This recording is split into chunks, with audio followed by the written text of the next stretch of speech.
আসসালামু আলাইকুম। বহুকাল পূর্বে একজন কবি ছিলেন। তিনি তার অনেকটা জীবনে অনেকটা সময় তিনি দরিদ্র এবং অনেক কষ্টের ভিতরে জীবন যাপন করেছিলেন।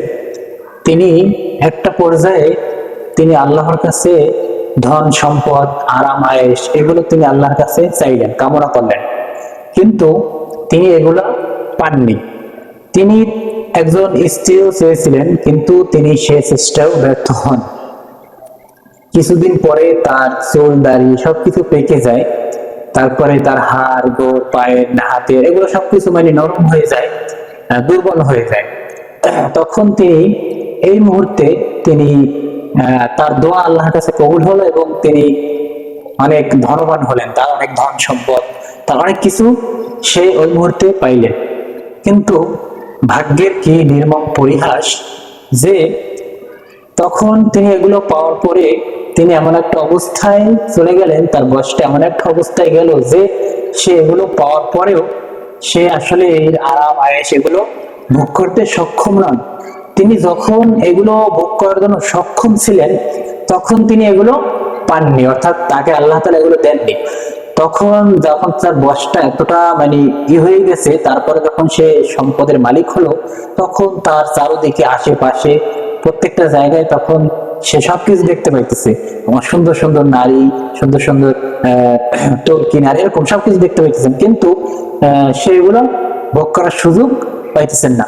তখন তিনি একটা কবিতাও লিখছিলেন যে আমি 20 বছর বয়সে যাহা চেয়েছি, 80 বছর বয়সে তাহা পেয়েছি। তখন তারপরে আরো এরকম লিখছে, তো ওখানে লাস্টে এরকম ছিল যে মেয়েরা সুন্দরী মেয়েরা তাকে বলছে যে আপনার কাছে আমরা শুইলে আমরা শুধু নাক ডোকরানোর শব্দ পেই, আসলে এটা কেন? তো তখন তিনি বললেন আসলে আমার বয়স 80, এই জন্য এরকম। তাহলে আমরা আমাদের ভিতরে অনেকেই ধন সম্পদ চান, মনে করেন সুন্দর দেহ এবং শক্তিশালী এবং অমর হয়ে আমরা অনেকেই থাকতে চাই, কিন্তু এটা এই পৃথিবীতে সম্ভব নয়। অমর হয়ে থাকা, তারপরে শক্তিশালী সুন্দর দেহের অধিকারী, এগুলো এই পৃথিবীতে থাকা, এরকম থাকা সম্ভব নয়। তবে হ্যাঁ, আপনি এটা পেতে পারেন, তবে সেটা আখিরাতে। আল্লাহ তাআলা এই পৃথিবীতে সুখ শান্তি এবং কি বলে বিপদ আপদ এগুলো একদম অনেক চূড়ান্তে রেখেছেন। আল্লাহ তাআলা বলেছেন আল্লাহর কাছে এই পৃথিবীটা হচ্ছে একটা ধোঁকাবাজ এবং খেলনার মতো। এই পৃথিবীটা আল্লাহর কাছে, আল্লাহ এই পৃথিবীকে কোন রকম মূল্য দেন না, একটা মশার দানা পরিমাণ মূল্য এই পৃথিবীতে দেন না এই পৃথিবীকে। তাহলে আমরা কেন এই পৃথিবীতে অমর হয়ে থাকতে চাই? আমাদের অনেক শক্তিশালী, আমরা অনেক শক্তি নিয়ে চলাফেরা করতে চাই, তারপর আমার অনেক সম্পদ, অনেক কিছুই চাই, কিন্তু দেখেন এটা এই পৃথিবীতে সম্ভব নয়। আপনি ধন সম্পদ বাড়ি গাড়ির মালিক হয়তো একটা সময় হতে পারেন, কিন্তু তখন আপনার এটা কোনো কাজে আসবে না। যেমন ধরেন আপনি সময়ের সাথে আপনার বয়স হয়ে যাবে, আপনি বৃদ্ধ হয়ে যাবেন, কিন্তু আপনার তখন যদি আপনার চারদিকে সবকিছু বিলাসিতা সবকিছু দেখতে পারেন, কিন্তু আপনার সেই শক্তি নেই, যে আপনি সক্ষম নন যে আপনি এগুলো ব্যবহার করবেন। এর জন্য আমাদেরকে কি করতে হবে? আখিরাতের জন্য কাজ করতে হবে। হ্যাঁ, আপনি অমর হয়ে থাকতে পারবেন, আল্লাহ তাআলা বলেছেন আপনি অমর হয়ে শক্তিশালী সুন্দর দেহ হয়ে থাকতে পারবেন, সেটা ইহকালে নয়, পরকালে। পরকালে আপনি থাকতে পারবেন। তাহলে আমাদের কি করতে হবে?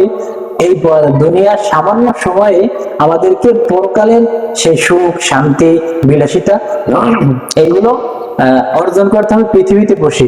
এর জন্য আপনাকে পৃথিবীতে আল্লাহর কাছে ধন সম্পদ বাড়ি গাড়ি টাকা পয়সা নারী এগুলো চাওয়ার দরকার নেই। এমন ধরেন ওই কবির মতো হবে, তাহলে আপনি পাবেন একটা সময়, কিন্তু তখন আপনি কোনো কাজে আসবে না, কিন্তু আপনি পরকালে কি পাবেন? কিছুই পাবেন না। সেজন্য আমাদের যাদের মাথার ভিতরে শুধুই চিন্তা যে কিভাবে আমরা টাকা পাবো, কিভাবে আমরা এটা পাবো এটা পাবো এটা পাবো, আসলে এটা পৃথিবীতে সম্ভব নয়। যদিও সম্ভব হয়, তখন আপনার সেটা ভোগ করার মতো শক্তি বা যে কোনো একটা সমস্যার কারণে সেটা আপনি ভোগ করতে পারবেন না। অতএব আমরা এগুলো চিন্তা না করে আমরা আখিরাতের চিন্তা করি।